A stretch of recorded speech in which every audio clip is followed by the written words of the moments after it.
In today's video, I'll be showing you how to set the screen lock type to swipe on the Samsung Galaxy A25 5G. The first step is to open the Settings app and then scroll and select Lock Screen. From here, tap on Screen Lock Type and then enter in your current lock option. So it can be a PIN, password, or pattern. Then tap on Continue. Then look for the option Swipe.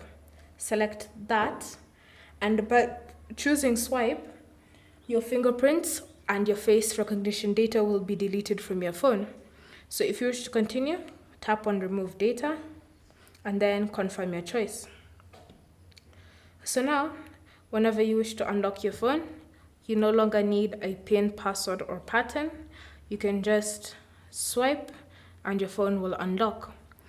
Thank you for watching. If you have any questions or comments, leave them down below and we'll get back to you.